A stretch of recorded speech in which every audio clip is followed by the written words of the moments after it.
الحمد لله نحمده ونستعينه ونستغفره ونعوذ بالله من شرور انفسنا ومن سيئات اعمالنا من يهده الله فلا مضل له ومن يضلل فلا هادي له واشهد ان لا اله الا الله وحده لا شريك له واشهد ان محمدا عبده ورسوله اما بعد يا ايها الناس اتقوا ربكم الذي خلقكم من نفس واحده وخلقها منها زوجها وبث منهما رجالا كثيرا ونساء واتقوا الله الذي تساءلون به والارحام ان الله كان عليكم رقيبا اللهم صل على محمد وعلى ال محمد كما صليت على ابراهيم وعلى ال ابراهيم انك حميد مجيد اللهم بارك على محمد وعلى ال محمد كما باركت على ابراهيم وعلى ال ابراهيم انك حميد مجيد அளவற்ற அருளாளனும் ஒருபோது நிகரில்லா பேரன்புடையவருமாகிய அல்லாஹ்வை போற்றி புகழ்ந்தவனாக அந்த வல்ல நாயனின் வற்றா பெருங்கருணையும் அன்பும் ஒருவரும்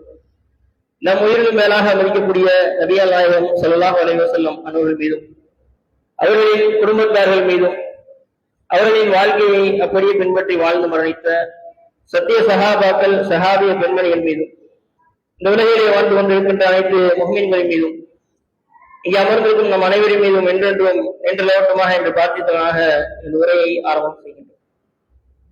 இன்று பேச இருக்கும் தலைப்பு பொறாமை.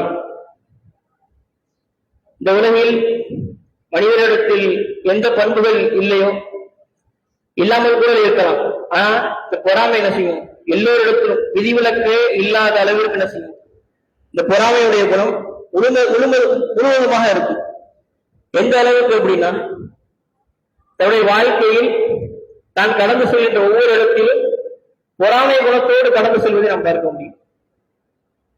ஒரு சமூக சூழலாக இருந்தால், ஒரு ஊராக இருந்தால், நாட்டிற்கு நாடு பொறாமைப்படக்கூடிய அளவுக்கு தான் செய்து இன்றைய உலகமே இருக்கு.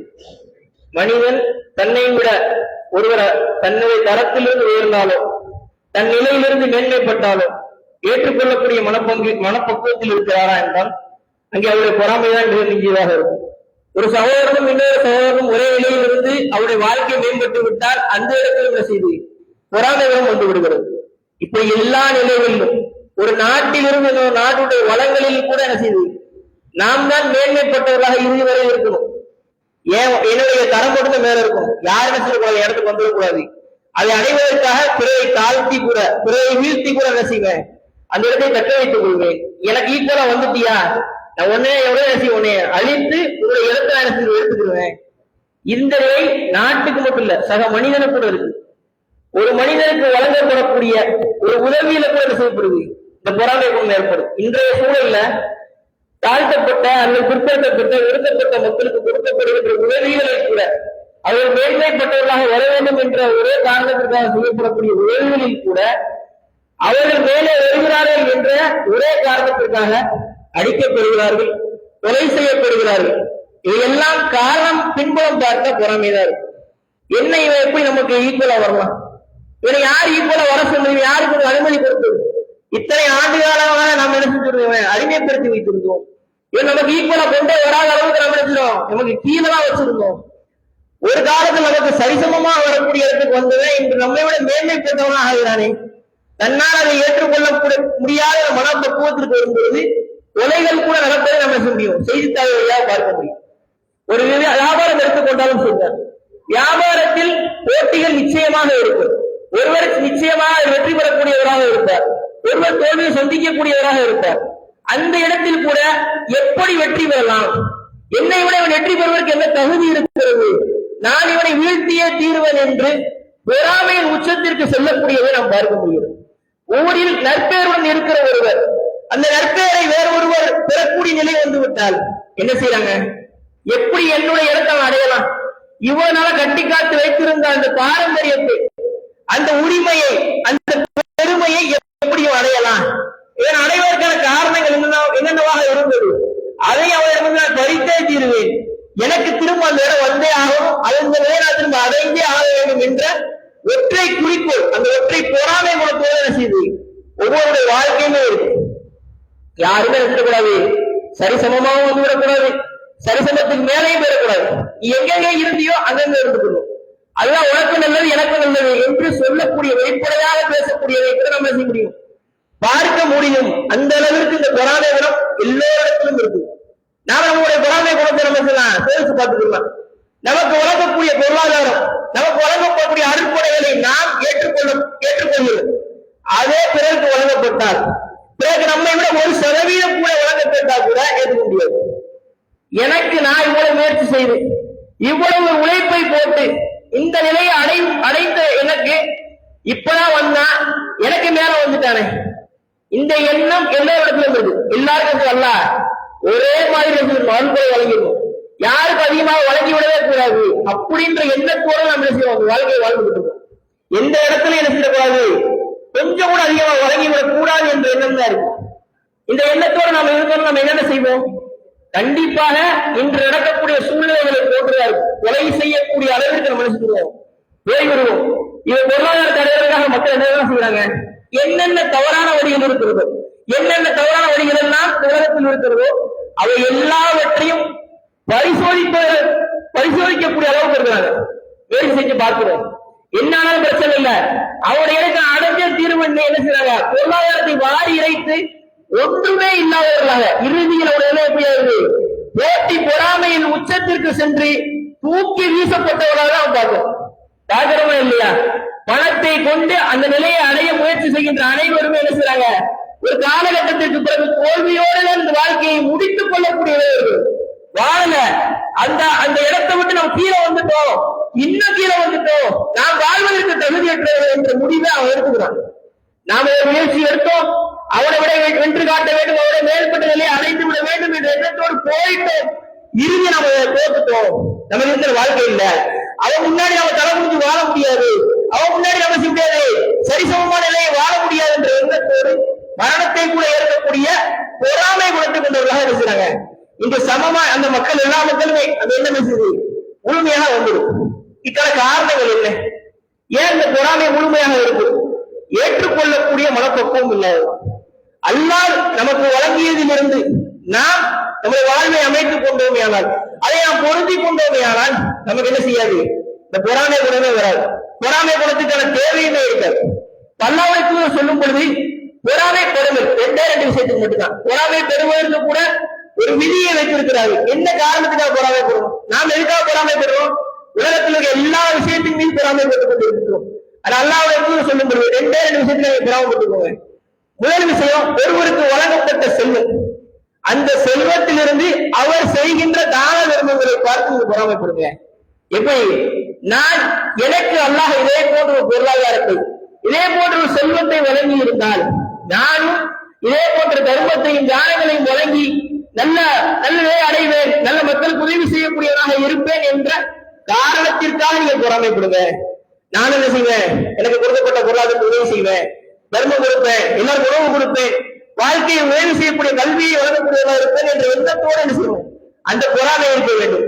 இரண்டாவதாக சொல்லக்கூடிய பொறாமை, ஒருவருக்கு வழங்கப்பட்டுள்ள கல்வி ஞானத்தை பார்த்து, அவருக்கு கொடுக்கப்பட்ட கல்வியை வைத்து அவருக்கு செய்யக்கூடிய, அவர் பிறருக்கு செய்யக்கூடிய உதவிகளை பார்த்து, கல்வியை பிறருக்கு வழங்குவதை பார்த்து, எனக்கும் இந்த கல்வி கொடுக்கப்பட்டிருந்தால் நானும் பிறருக்கு உதவிகரமாக இருப்பேன், நான் கல்வி எடுத்து சொல்லக்கூடிய அந்த இடத்தில் இருப்பேன் என்ற காரணத்திற்காக நம்ம எதை பொறாமை பெற்றுக் கொள்ளலாம். அதை நம்ம எப்படி இருக்கிறோம், கல்வியை பெற்ற நாம், செல்வத்தை பெற்ற நாம் எப்படி இருக்கிறோம், பிற எதிர்பார்க்கிற நாம் எப்படி இருக்கோம். ஒருத்தர் கொடுக்கப்பட்டிருச்சு, கல்வியும் கொடுக்கப்பட்டிருக்கு, செல்வமும் கொடுக்கப்பட்டிருக்கு, நாமும் கல்வி கற்கிறோம், நாமும் பொருளாதார தேடலில் இருக்கிறோம்.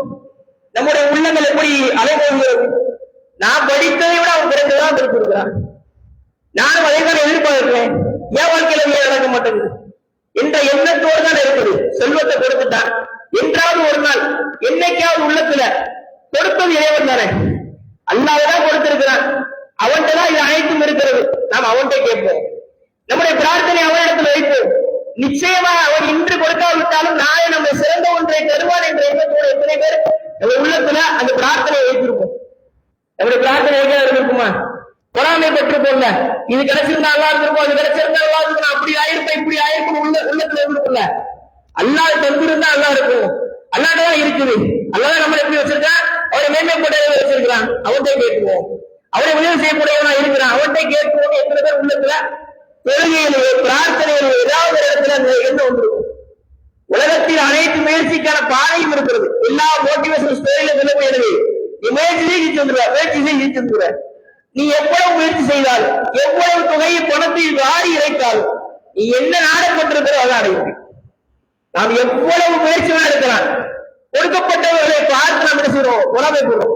அவன் எடுத்த அதே முயற்சி, அதே அதே பாதையை, அதே தகவலை பெற்றுக்கொண்டு அதே முயற்சி நாம எடுக்கிறோம். அவன் போயிட்டா அந்த பாதை சரியா இருக்குது, நாமளும் அதே பாதையில போய் முன்னேறி விடலாம் என்ற எண்ணத்தோடு என்ன செய்யுது, அந்த பொறாமையோடு என்ன செய்யறோம், பின்தொடர்ந்து போறோம். அவனுக்கு கிடைக்க ஒன்று நமக்கு கிடைக்காம என்ன செய்யுது, போய்விடக்கூடிய நிலைகளை நம்ம பார்க்க முடியும்.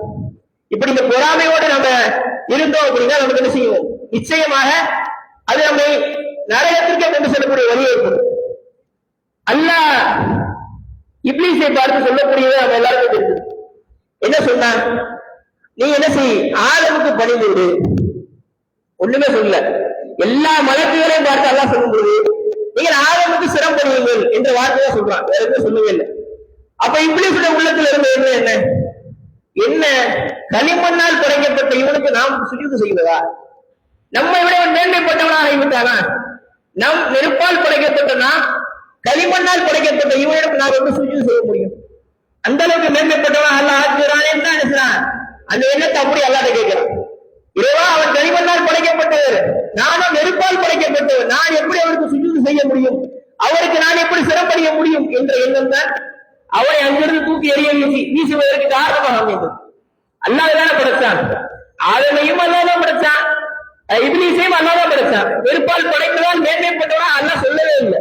அல்லாஹ் சொன்னானா, நீங்க எல்லாரும் மேன்மைப்பட்டவர்கள், இவர் வந்து நான் களிமண்ணா தான் படைச்சிருக்கேன், இவர் சாதாரண ஒருவர் தான் அல்லாஹ் எங்கேயுமே சொல்லவே இல்லை. அதே போன்றுதான் உலகத்துல அல்லாஹ் யாரை எப்படி படைத்திருக்கிறான் என்பது யாருக்குமே தெரியாது. ஆனா நாம எல்லாருமே முடிவு எங்க இருக்கும், அல்லாஹ்விடம் அல்லாஹ்விடம் தான் போடும்.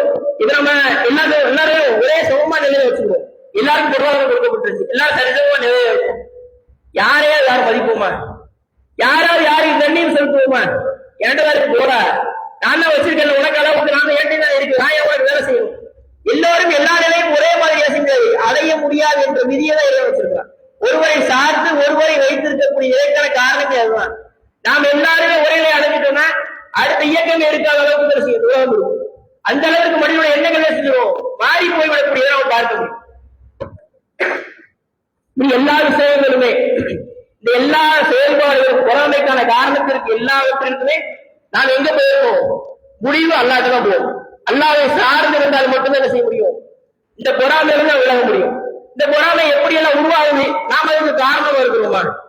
ஒரு சாதாரண அன்பு செலுத்துவதை கூட நம்ம வச்சிருக்காது, பாகுபாடு காட்டக்கூடிய வேலை இருக்கக்கூடாது. இரண்டு குழந்தைகளை வளர்க்கக்கூடிய நாம் இருவரையும் சரிசமமாக நடத்துவோம். அந்த இடத்துல ஒருவரை அதிகமாக பாசத்தோடும் நேசத்தோடும் வளர்த்தோம்னா இன்னொருவருக்கு இருக்க பொறாமை ஏற்படும். அவரது பொறாமை என்ன செய்வாரு, வெளிப்படுத்ததான் செய்வாரு. அதை நம்ம கண்கூடாக பார்க்கலாம். ஏன், என்ன காரணம்? அவர் என்ன சிறப்பாக படைக்கப்பட்டவரா? ஒரு குழந்தை சிறப்பாக படைக்கப்பட்ட குழந்தையா, அல்லது ஒரு குழந்தை வந்து தாழ்த்தப்பட்ட ஒடுக்கப்பட்ட குழந்தையா? இரண்டுமே உங்களுடைய குழந்தைதான். கல்வி என்பதும் ஞானம் என்பதும் அறிவு என்பதும் ஒரே மாதிரி வழங்கப்படுவதில்லை. ஒரு குழந்தைக்கு வேற மாதிரி வழங்கப்பட்டிருக்கும், இன்னொரு குழந்தைக்கு வேற மாதிரி வழங்கப்பட்டிருக்கும். ஆனா நாம எப்படி பார்க்கிறோம், எப்படி குழந்தைகளை ஒழுக்கிறோம்? அந்த குழந்தைகளுக்கான பொறாமைக்கான குணத்தை உண்டிய விதைத்தது யார்? வாழ்க்கையில் அடுத்த நிலையை அடைவதற்காக தூண்டியோம் என்ற பெயரில் பொறாமை குணத்தை வளர்க்க தூண்டியது யார்? எல்லா இடத்திலும் நம்ம தான் இருக்கும். பொருளாதாரத்தின் மீது மோகத்தை ஏற்படுத்தியது நாம், பிறருடன் நாம் போட்டி போட வேண்டும், அவரோட மேன்மையாக நிலை அடைய வேண்டும் என்று கற்றுக் கொடுத்தது நாம். எல்லா இடத்திலையும் நாம என்ன செய்யறோம், மேன்மையானவர்களாக இருக்கிறோம். பெற்றோர்களாகிய நாம் என்ன செய்யறோம், அவருக்கு மார்க்கமே இல்லாத ஒரு வாழ்க்கையை கற்றுக் கொடுப்பதற்காக போராடிக்கிட்டு இருக்கோம். பொறாமை எப்படி வரும்? ஒரு குழந்தை வளரும்போது பொறாமையோட குழந்தை வருமா? பொறாமை என்னத்தோடு வருமா? நாம என்ன செய்யறோம், நம்முடைய வாழ்க்கையில எதெல்லாம் பார்த்தோமோ, எப்படி எல்லாம் அனுபவித்தோமோ, கஷ்டப்பட்டோமோ எல்லாத்தையும் சொல்லி செஞ்சிருவோம். அவனை மாதிரி நீ வந்தே ஆகணும், அவனுடைய வாழ்க்கையை நீ அடங்கி ஆக வேண்டும். இந்த ஊர்ல பேர் போட இருக்கானா, நீ அதை விட அதிகமான பேர் போட வரணும்ன்ற அந்த எண்ணத்தை கொடுக்கும் பொழுது அவனது அடைவதற்கான போராட்டத்தில் அந்த வேகத்தில் வாழ்ந்துட்டு இருக்கான். அப்படிப்பட்ட எண்ணத்தோடு மட்டும்தான் அவருடைய வாழ்க்கை அமைகிறது. மார்க்கம் ஒண்ணு என்ன செய்யறது நமக்கு தெரியவே தெரியாது. எப்படி வாழணும், எப்படி வாழ்க்கை அமைத்துக் கொள்ளணும் சொல்லிக் கொடுத்தாதானே தெரியும். இந்த மார்க்க அறிவை நாம் கொடுக்கக்கூடிய இடத்துல இருக்கும். பொறாமையை பற்றி நாம் அதிகமாக சொல்லிக் கொடுக்க வேண்டிய இடத்துல இருக்கும். ஏன் அப்படின்னா சரிசமம் அல்லாஹ் சொல்லும் போது எல்லாத்தையும் அல்லாஹ் படிக்க ஆதமின் மக்கள் அல்லாஹ் சொல்றான். அல்லாஹ்வின் தூதர் சொல்லும் போது யாருமே மேன்மை இல்லை, யார் கீழே இல்லை என்ற அடிப்படை கருத்துக்களை சொல்லி தராங்க. இதே நாம சொல்லி கொடுத்தோம் அப்படின்னா பொறாமைக்கான குணங்கள் எங்கேயும் வராது. அல்லாஹ் உனக்கு கொடுக்கறத யாராலையும் தடுக்க முடியாது, அவனுக்கு கொடுக்கறத யாராலையும் தடுக்க முடியாது என்ற அடிப்படை கருத்துக்களை நாம் சொல்லி வைத்தால் மட்டும்தான், யாருக்கும் யாரையும் பறித்துக் கொள்வதற்கான அதிகாரமும் இல்லை என்ற அடிப்படை கருத்துக்களோடு இந்த வாழ்க்கையை நடத்தி சென்றால் மட்டும்தான் பொறாமை என்ற குணத்திலிருந்து நாம் வெளியே வர முடியும். யூசுஃபுடைய வாழ்க்கையை நாம் புரட்டி பார்த்தோமேயானால் அங்கே இருந்த அந்த பிரச்சனைக்கான காரணம் அவர்களுடைய தந்தை யாக்கோபு அவர்கள் வைத்த அந்த அதீத பாசம். அங்க அவர்கள் பேசக்கூடிய வார்த்தை என்ன? யூசுஃபின் மீதும் யூசுஃபுடைய சகோதரன் மீதும் அதிகமா பாசம் வச்சிருக்காங்க. இப்ப நம்ம என்ன செய்யலாம்? இந்த பாசம் என்ன வரணும், எங்க மேல நம்ம எல்லோருடைய மேல இந்த பாசம் வரணும். நம்ம என்ன செய்யலாம்? யூசுஃபை நம்ம செய்யலாம், கொலை செய்து விடலாம். கொண்டு போய் தள்ளி விடணும் முடிவு பண்றாங்க, கொலையே செய்து விட்டோம்னா தந்தையிடம் செய்யலாம், போய் சொல்லிக்கலாம். அதுக்கப்புறம் தந்தையுடைய பாசம் உணவு ரொம்ப தான் இருக்கும். நாம் என்ன செய்வோம், தீர்த்த கட்டி விடுவோம் என்ற எண்ணத்தோடு தான் செய்யறாங்க, அந்த முயற்சி இருக்கிறது. இப்படி எல்லாவற்றிற்கு பின்னாடியும் நம்ம என்ன செய்யக்கூடாது, பொறாமைக்கான குணத்தை வளர்த்து விடக்கூடாது. அந்த எண்ணம் வருவதற்கான காரணமாக நாம் என்ன செய்து விடக்கூடாது, ஒருபொழுதும் இருந்து விடக்கூடாது. நாங்கள் உள்ளத்தில் ஏற்றுக்கொள்ள வேண்டிய அடிப்படையான விஷயமே இந்த பொறாமையுடைய குணம் தான். அது இல்லை அப்படின்னா நம்ம எல்லாத்தையும் ஏற்றுக்கிறோம். ஏற்றுக்கிறதுக்கு ஏதாவது பொறுமைக்கு எதிராக இருக்கக்கூடியதான் பொறாமை. பெருமையா எல்லாத்தையும் கடந்துட்டோம், பொறாமை எங்க வருமா? இப்ப நம்ம உலகத்துல குறைபாடுகள் படைக்கப்படுறோம். அல்லாஹ்தான் படைச்சான், அல்லாஹ்தான் அழைக்கப்பட்ட கேள்வி கேட்க போறான். நமக்கான வாழ்க்கையை சிறந்த அமைத்து தருவான் என்ன இருந்தா? பொருளாதாரத்தை அவன் தான் கொடுத்தான், வாழ்க்கையை அவன் தான் கொடுத்தான், வசதியும் அவன் தான் கொடுத்தான். பொறுத்துக் கொள்வோம், நாளை சிறந்த ஒன்றை தருவேன் அவனை வாக்குறுதி கொடுக்கிறானே, அதன் மீது நம்பிக்கை வைப்போம் என்று நாம் பொறுத்துக் கொண்டார். எல்லா இடத்திலும் பொறுமையை நாம் மேற்கொண்டே வந்திருந்தோம்னா எண்ணத்திற்கான அவசியமே இல்லை. இந்த எண்ணத்தோடு நாம் பயணித்தால் மட்டும்தான் செய்ய முடியும், இந்த பொறாமை என்ற குணத்திலிருந்து வெளியேற முடியும். ரெண்டு விஷயத்துக்கு கொடுக்கப்பட்ட அனுமதியை போன்று நம்முடைய பொறாமை இருந்து கொள்ளலாம். அதை எதிர்பார்த்து நன்மையான காரியத்தை செய்வேன் என்ற உள்ளத்தில் எதிர்பார்த்தவராக நாம் சொல்லலாம், அந்த பொறாமை இருந்து கொள்ளலாம். அதே போன்று அதை நாம் இறைவனும் கேட்கலாம். அடுத்த ஆப்ஷன் அல்லாஹ்தான், அல்லாஹ் செய்யலாம். இதே போன்று எனக்கு அல்லாஹ் கூறிய அல்லாஹ் நான் நன்மையை செய்வேன் என்று சொன்ன வாக்குறுதியை நிறைவேற்றக்கூடியவர்களா இருக்கும். அதுதான் முக்கியம். கேட்டு நம்ம என்ன செய்யறோம், அல்லாஹ் ஏமாற்றக்கூடிய அளவுக்கு தான் இருக்கும். ஒண்ணு என்ன செய்யறோம், பொறாமையிலே விழுந்து போறோம், அல்லாஹ் கேட்டு அல்லாஹ் ஏமாற்றக்கூடியதான் இருக்கும். இப்படியான வாழ்க்கையை என்ன செய்யாது, உலகத்துக்கு நல்லா இருக்கும். உலகத்தில் எப்படியாவது நிம்மதியை வாழ்வதற்கான பயணங்களுக்கு நல்லா இருக்கும் தவிர முடிவுரையின் பொழுது வீழ்ச்சியா ஒரு வாழ்க்கையாக அது இருக்கும் என்று கூறி எனது உரையை நிறைவு செய்கின்றேன். அல்ஹம்துலில்லாஹி ரப்பில் ஆலமீன். அஸ்ஸலாமு அலைக்கும் வரஹ்மத்துல்லாஹி வபரகாத்துஹு. சௌருடைய முடிவு 5:72, இஃப்தார் 6:31. அஸ்ஸலாமு அலைக்கும்.